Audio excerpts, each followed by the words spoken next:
Ang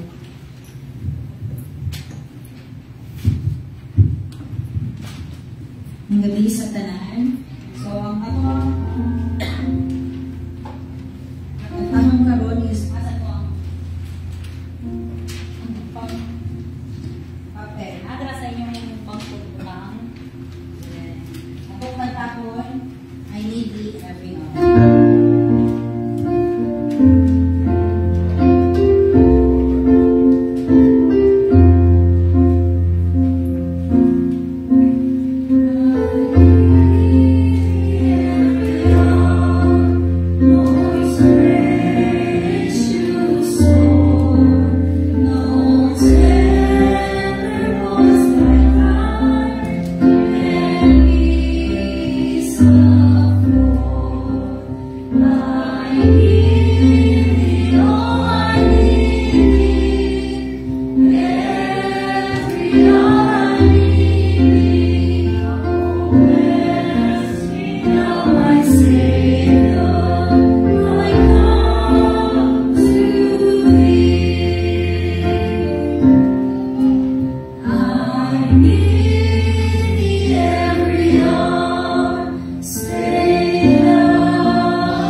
Sweet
Kami magadungan sa pagampo, magahalal ug pinag-awit ka kanimo o Dios. We are so blessed tonight, O God, for this wonderful grace nga imong gihatag sa matag sa kanamo, Lord. Lord, daghan kay mig naagian, daghan kay mig mga dili na mo masabtan, O God, this past few weeks. Apan Lord, wala sa mua ang amuang hope na ikaw nagauban sa kanunay kanamo, O Dios. We are so glad, Ginoo, tungod kay you are faithful, bisan pa man wala mi nagpabiling faithful diha kanimo, Ginoo. Nadungog nimo among mga pag-ampo, O Dios, nadungog nimo among mga alawiton tonight. And I pray, Lord, nga wala to nahimong kawang, O Dios. Nasaka to diha sa imong gingharian sama sa usa ka mahumod nga offering, Ginoo. Praise you tonight, O God. And karon, Lord, please give us wisdom, understanding, Ginoo. I'm praying, Lord, matag usa kanamo imong panalanginan, Ginoo, as we kaning among paminawon, Lord, ang imong pulong. Hinaot pa, Lord, matag usa, Lord, naikalipay sa among kasing-kasing, Ginoo. Lord, as we continue, Ginoo, ang mga kaigsuonan namo, Lord, na padulong pa diri, ikaw mag-guide kanila, nga maabot sila diri nga safe, Ginoo. And Lord, ipabilin ang kalipay, Lord, while kami nagapaminaw sa imong pulong, ipabilin ang kasadya, Ginoo, sa mong kasing-kasing, Ginoo. Kining tanan, Lord, akong ginahalad diha kanimo, pinagi sa buhingalan ni Ginoong Hesus, imong bugtong anak amo maniluwas. Amen. Amen. Okay, palihog bang lingkod ang tanan. I praise God for this another opportunity nga iyang gihatag kanako nga makatindog diri sa tubangan to give a message. Last time nagisgot kita mahitungod sa kung unsa gyud ang kinabuhi sa usa ka Kristohano, no? Last time we have talked about atong gisgutan ang kaning letter ni Paul sa Romans 1, ang ihang prayer niya, Romans 1 verses 8 to 15, and nag-focus na dito sa verse 8. No, we have talked about kung sa gyud ang that every Christian should be thankful, no? Sa paagi nga bisan pa man nga naay mga ginaagian nga problema, apan ang Ginoo nagingon kanato that we should be thankful in everything, no? Sama sa iyang pulong diya sa 1 Thessalonians, no? That we have to be thankful in everything kay mao din ni ang will sa Ginoo dinhi kanato, no? And we have this kind of thankfulness in everything because sama sa ingon sa Dios kinahanglan nga maging makontento kita sa kung unsaang naa. No? Dito no unsa man nato ang mga butang sa kalibutan na ato namang naangkon ang tagya sa kalibutan, di ba? And Kana, no, mapasalamaton si Paul because of the faith, no, sa Romans 1:8, no, akong basahon. First, I thank my God through Jesus Christ for your all, that your faith is spoken of throughout the whole world. No, ang kaning faith sa believers dito sa Romans was spoken of throughout the whole world. Ang world is the known world kaniadto, or the Roman Empire, no, and proclaim, no, gina-proclaim ang kaning ilahang faith. And sa ano nato mapasalamaton si Pablo nga naman tungod kay wala pa niya nang meet, meaning wala, dili siya ang nagtukod ani nga church dito, dili siya ang namastor apan naay gigamit ang Ginoo nga lain nga pastor aron maabot ang ebanghelyo dito sa Roma, no? And now mo na ang nakita ni Paul sa verse 8, no? Mo na ang nakita, mo na ang nadungog. And sa verse 9, as we continue sa to ang series dire sa iyang prayer sa Romans 1, no? Nakita niya ang transition is from what he sees to what he does. No, sa verse 9. Akong basahon. For God is my witness, whom I serve with my spirit in the gospel of his Son, that without ceasing I make mention of you always in my prayers. No? So mo ni ang ginabuhat ni Pablo, no, nga tungod kay mo ni iyang nakita, and then mo ni iyang gibuhat, mo ni iyang gisulti nga na he is always praying, no, paalang aning mga believers sa Roma. And then gipakita niya diri kung unsa ang core power sa iyang ministry, and this is his prayer life, no. And sa Romans 9 natay tulo ka butang nga makita diri, and mo ni atong paghisgutan tonight, no. So Romans 9, if you have your Bible, no, atong tanawon. Verse 9, for God is my witness, whom I serve with my spirit. No, ang pinakaunang butang na atong makita diri is serving God with our spirit. No, we have to serve God with our spirit. Unsa di ang serving nila kaniadto? How they serve kaniadto? Sa time ni Paul, nay mga klase-klase ko ng mga tao diri sa Roma, nay mga Hudyo, na po yung mga Greco-Roman, no? And kaning mga Hudyo, na po sila kanang Jewish na mga services. Unang-una, mo ni ang kaning temple rituals, na di ang burnt offering, na di ang sin offering, and bisan kaning Passover, na bilong siya diri sa temple rituals. And then napod ning civic duties, no? Na diri ang pag-observe nila sa law. And then lastly, ang kaning Jewish food, ang mga Hudyo kaniadto, involved po sila kaning emperor worship. And ang emperor aning nga time is si Nero. No, mo to ang pag-serve sa mga Hudyo na nagpuyo sa Roma. And then napo yung kating mga pagano, mga Greco-Roman, unsa paagi sila nag-serve kaniadto. They serve na kaning gitawag og kaning pietas, no, ilahang goddess, mo ni ang manifestation sa ilahang virtue na dapat ginapakita nila ang ilahang pag-serve, na kanang kuan sila sa ilahang goddess, ang ilahang honor, no, sa ilahang goddess ug sa ilahang state. Kay yes, ilaha pong gina-worship si Nero kaniadto as God. No, and kabalo mo ang kani nga mga services is all external. And ang focus ani is ginabuhat nila ni para makita sa uban. No, they are fulfilling this obligation aron makita sa kadaghanan. And if you notice sa verse 9, nagingon si Paul, for God is my witness, whom I serve with my spirit. So kung kita siguro ang taga-Roma kaniadto na nakadawat na nga letter, matingala ta anong serve with our spirit man nga mao naman ni atong naandan. Mao naman ni nga mga services nga atong na sukat pa kaniadto, mo naman ni atong ginabuhat. Unsa dining gina-introduce ni Pablo diri nga pag-serve with our spirit. No, so kanang wala nag-introduce si Paul og new concept sa service. Instead, iyang gi-reveal kung unsa day ang service sukad pa kaniadto. Service that is pleasing, that is acceptable dihas tubangan sa Dios. No, gi-reveal niya unsa ang gisulti sa Deuteronomy 36, which is ang Dios iyahang i-circumcise ang atong kasing-kasing. No? And then, that's why ang atuang kaning internal, gitawag siya internal service kay external man to.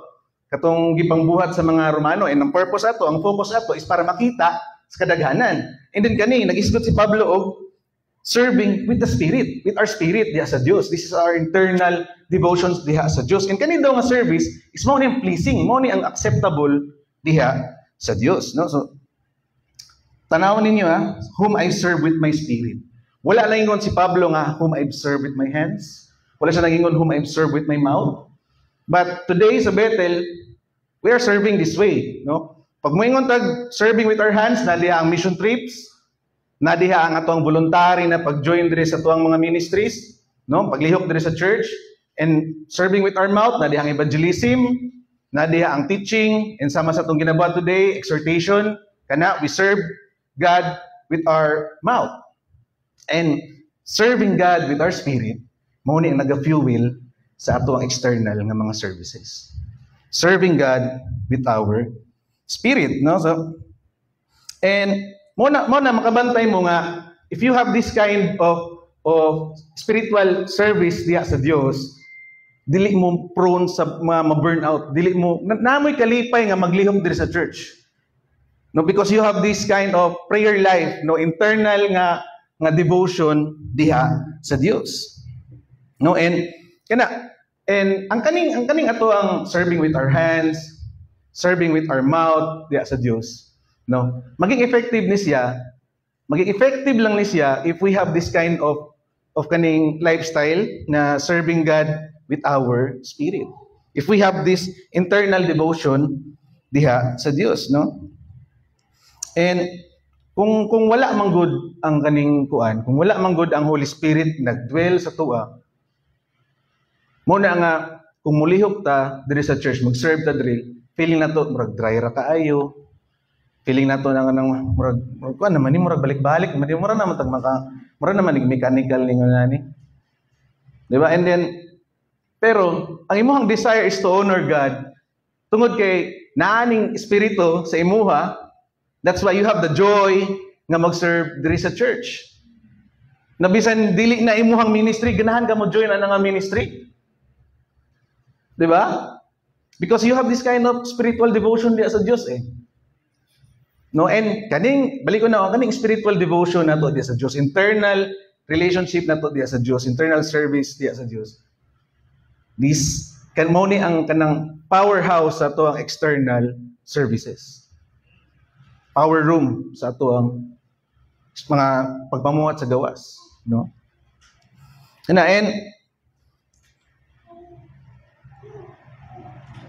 ngayon, we should not pray tungod kay lagi Kristohanon ta, we feel obligated bi usahay no nga mo pray. No kay Kristohanon ko niya, dapat din magampo sa day ko. No, kana we should pray because we have this spirit nga nagalid sa tuwa. He given us this desire to honor God. We have this desire to honor God. That's why we should pray. That's why we should have this internal service kundiin ang atuang espiritu.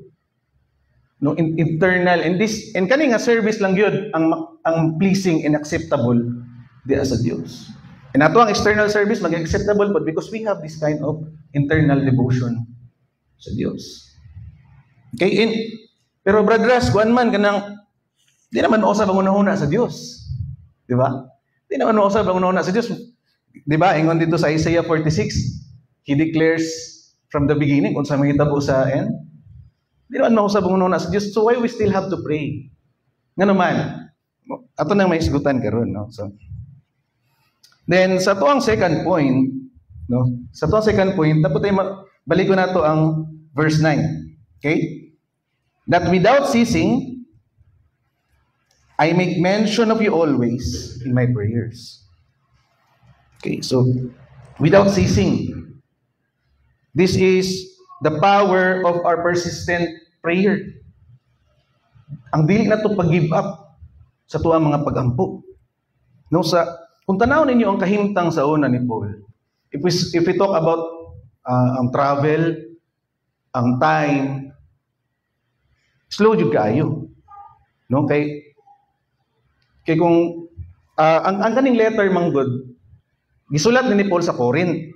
Inyo kung tanaw ninyo ang mapa sa Corinto, paingon sa Roma, perting layo Layo kaayo. Kung muagi siguro sa dagat, maybe 3 to 4 months ay madawat sa taga-Roma ang kaning letter. Hindi lang kana ang atong tanawon. Unsa man, ang road condition kani adto. Kung dili lang sa dagat, muagi sila diri sa dalan, ang kondisyon sa dalan lisod pod. Di pa man simentado sa una. And kung sa dagat pod, abisan gani sa yuta, ato pong tanawon ang weather pod, di ba? Napoy kinang bagyo or malunod ang barko. So dako yun ang chance na di yun madawat sa taga-Roma ning letter. No? And dili lang weather, napoy danger. No, na mga kawatan, na mga pirata sa dagat nga. Dako yun ang chance nga dili madawat sa taga-Roma ang kaning letter. And yet, gisugo man gud ni Paul si Phoebe ani nga magdala ani nga letter. Pero katong tanan, katong weather, katong distance, ang time, ang danger, wala to giisip tanan ni Paul. And yet, sa gibuhat ni Paul, he pray. Nagampo siya. Remember, wala pa'y text sa una. Wala pa'y tawagay, wala pa'y messenger, wala pa'y video call. No? And yet, sa gibuhat ni Paul, he rely on the most reliable communication, and that is prayer. Wala to nahimong babag siya, no? Na kanang when he prays, sa iyang gibuhat, he lift up these Roman believers diha sa trono sa Dios. Nganong posible man because he has his internal devotion diha sa Dios. He served God with his spirit. That's why maging acceptable ang iyang prayer. No? And without ceasing, pag-ingon diri sa verse 9 nga without ceasing, tapos napagi always, dili na siya literal na 24/7 nagaluhod si Paul. No? Ang buot pasabot diri is when he pray, he regularly brought up these people diha sa tubangan sa Dios. Okay? And ang kaning pagka-persistent ni Paul when it comes to prayer, makita nato na ang value na kanang di kita mo give up yun. No? Kay daghan kayo ka faith na gud nga atong tanawon. Dako kayong chance nga dili madawat ang letter, and yet Paul still cling to pray. I remember kakas-as ka Ma'am Russell, matong bago pa may diri, nag-open siya sa kuha. Bahin sa iya mga igsuon. Nga, grabe yun, gina-pray yun niya sila Kuya Ramil, sila Kuya Tuntun. Wala po kailang Kuya Ramil sa una. First time na ako nakita si Kuya Ramil diri, nagsugat sa gawas, ano ko siya nga. Ang first impression ginawa ko Kuya Ramil sa una, kaingoy ko nga, kayawan yung tawhana. Ikaw ginitat, mahimo nga tarong siguro ba? Kaana ko ba? Pero sa dihang naabot sila diri sa church, nailhan ako diri sa church din, mao din silang ginaampo ni Ma'am Russell. Ma'am, pila ganito ka years ni mo giampo yung mga igsoon, ma'am? 25 years? Laliman mo, ana? Nakita ni Ma'am Russell ang value sa persistent prayer. Wala lang siya nagampo kaisa, kaduha. Nagampo siya without ceasing. Diba? And unta unahan na punta diri no sa Bethel. Na ato ang lifestyle is unta continuous ang ato ang attitude when it comes to prayer. No nga nakanang bisan pa man asa ta, bisan pa man unsang orasa, we are ready to lift up people diha sa Dios. No? Unceasing. Mura siya kuan ba? Mura siya kanang sa computer na siya background process. Busy ka sa pagtanog YouTube, sa imong computer, busy ka sa imong sa nakaginabuhat, Word ba karon or Excel. And yet kung tanaw nimo ang task manager, na background process ba? Nguna na po dato ang prayer life, no? Na siya kaning communication line diya sa Dios. And kaning communication line always siya open. That's why bisan pa nga busy kasi mong trabaho, busy kasi mong relationship, or busy kasi, or nagtimpla ba kagkape diha, you can pray. No? You can pray diha sa Dios. No? Kang nakabasa mo sa Luke 18 katong parable of the widow, katong byuda dito nga gisamok yun ang maayo, nangulit yun sa maayo atong judge nga tabangan siya. And then after pila ka years gitabangan ra gihapon siya judge. So why nganong mo ampo maghihapon ta bisan kabalo ta nga dili naman nato ma-persuade ang Ginoo. Why we still pray nga kaning di naman gyud mausab ang hunahuna sa Dios. Na-ordain naman niya ang tanan. Maigsoon, we pray because our prayer naga-demonstrate sa tuang faith o sa tuang total dependence diya sa Dios. We submit to His will and to His purpose.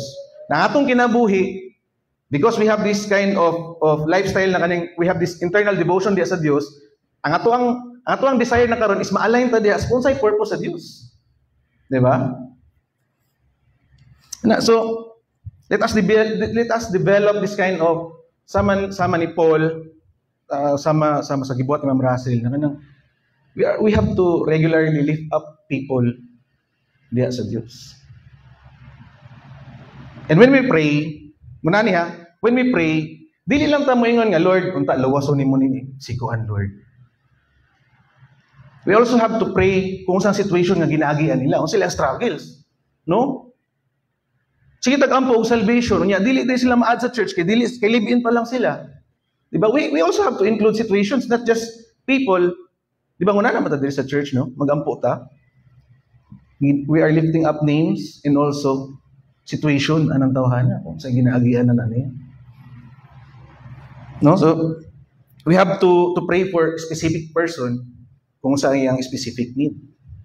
No, that's why si Paul dere without ceasing dina-mention niya always sa iyang mga pagampo ang kaning mga believers sa Roma. Okay? And unsa man pag-abot sa tuong prayer life kanang kamusta man atong prayer life? Kanang are we persistent ba pag-abot sa atong prayer life? Mo-give up pa ta dayon after one try? Nangayo ta karon pag ugma wala gihatag sa Dios, give up dayon ta? Ana ba ta? Or basin every Sunday lang po taga-ampo? No? We should check ourselves, no? Because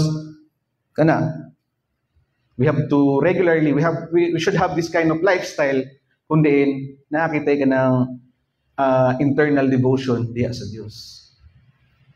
Okay? And lastly, that without ceasing I make mention of you always in my prayers. Mentioning names. Paul is mentioning names. This is showing his intimacy when it comes to intercession. No? Nga naman, kay unsa tay ang ginaagian sa mga taga-Roma sa una? Unang-una, naay cultural pressure. No, if na-remember niyo itong mga wali ni Pastor Paul, ma-pressure gid sila kay nga naman di man sila pwede magnegosyo kung Kristohanon sila. Magnegosyo ka karon pag ugma wala na. Kay daghan kay kaaway ning mga Kristohanon kaniadto. Ikaduha, aside sa cultural pressure, ikaduha is kaning temptation. Siyempre, gina-worship si Nero, ang emperor kaniadto, so dapat mo-worship pud ka. Matempt ka nga mo-worship kay para lang di ka mapasakitan. Ginatubang na sa mga believers kaniadto. And unsa pa, lastly is persecution. Na grabe ang persecution nila kaniadto. Sa tuwagan nagdiri karon, nasugatan nimo imong kauban sa church sa una, wala ka gitagad, persecution na dayon. No? Lahi di kita ma-compare sa mga Kristohanon kaniadto.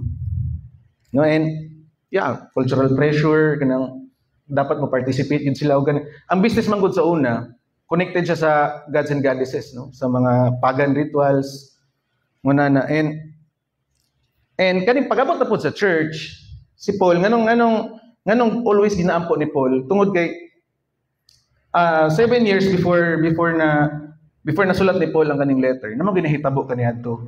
Gitawag siya the Edict of Claudius. And then nasamok man gud sa una kaya kaning mga Hudyo nga followers ni Christ, and kaning napoy mga Hudyo nga kanang dili lang gid ta. Kaning 10 commandments lang, Moses lang gid ta, no? Ayon na nagsamok sila sa una. Mo na nga when kanang gipagawa ni Claudius ang kaning mga Hudyo nga nagpuyo sa Roma, no? Pati si Priscilla gani siguro na-apil tug pagawa sila Priscilla. Gipalaya sila diha sa Roma. And then katong mga hintil nga followers ni Christ nagpabilin dito, ma-indulge gito sa expected gito nga ma-indulge gito sa pagan rituals, no, sa mga buluhaton sa mga pagano. And kaning tungod ato nalayas na gipalayas ang kaning mga Hudyo nga nagpuyo sa Roma. And then after 5 years namatay man si Claudius. So gipabalik na pud ang kaning mga taga Roma, kaning mga Hudyo nga magpuyo sa Roma, gipabalik na pud sila. And then nagampo si Paul dre as pastor, no? Unsa man ang pastoral prayer, unang-una is strength, ikaduha is wisdom, and then unity. Nanong naa unity? Kay naamang internal division nga nahitabo pagbalik nila og puyo dito sa Roma. That's why kung tanaw ninyo ang Romans 14, nagiingon dito, ayaw ninyo despise ang mukaon o kanang utan lang o kanang mukaon og bisan unsa. Naitaw nga sayahan na isa ka adlaw nga importante, napoy tawo nga para sa iya, parehas lang mga adlaw. No, na division man gud kaniya to. That's why mo ni ang ampo ni Paul. No? He always pray for the believers dito sa Roma. Okay, in verse 9, I make mention of you always. I make mention of you always. Wala siya nagingon nga kanang, Lord, please bless the church.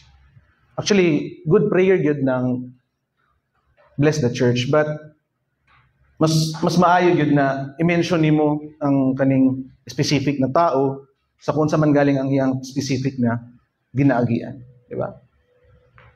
That's why sa tuang prayer meeting every mahuman ang wali, di ba, natay pagampo and gina-mention gyud nato sa kinsa ni mga nakinahanglan sa mga pagampo. Di ba? Wala ta nagapakita sa nga kaning wala lang nato ginapakita atong concern anang tawhana, but we are also inviting God to make a particular work kung sa man galing ginaagianan na niya. No, and mura siya kanang ladok jam kanang nay magpa-check up sila ha, sakit ang ulo, lisod pud resetahan nila para tambal sakit sa tiyan, di ba? Nana, ang ato man kung pagiging particular when it comes to prayer, nagapakita nga kabalo kita kung sa kinahanglanan ng tawhana. We know the needs of others. We have this kind of concern because isa raman ta diri sa church. No, we have this kato din nahitabo pang Kyle. Di ba? Nahitabo ang Kyle kinsa may mutuwa to. 5 na lang. And yet si Kyle nadri ka uban nato karon. Di ba? So may mutuwa to nga muna to ang nga nag-intervene ang Ginoo. And kita nga na-involve sa prayer ato nga time unsay nahitabo. Di ba sa dihang nakita nato ang divine intervention sa Ginoo sa kinabuhi ni Kyle? Unsay nahitabo? Di ba we are also partakers sa joy ni Ma'am Lorna ug ni Kuya Richard. Because na-involved ta sa prayer. We are partakers of the joy. Naka-importante ang prayer, mga igsoon.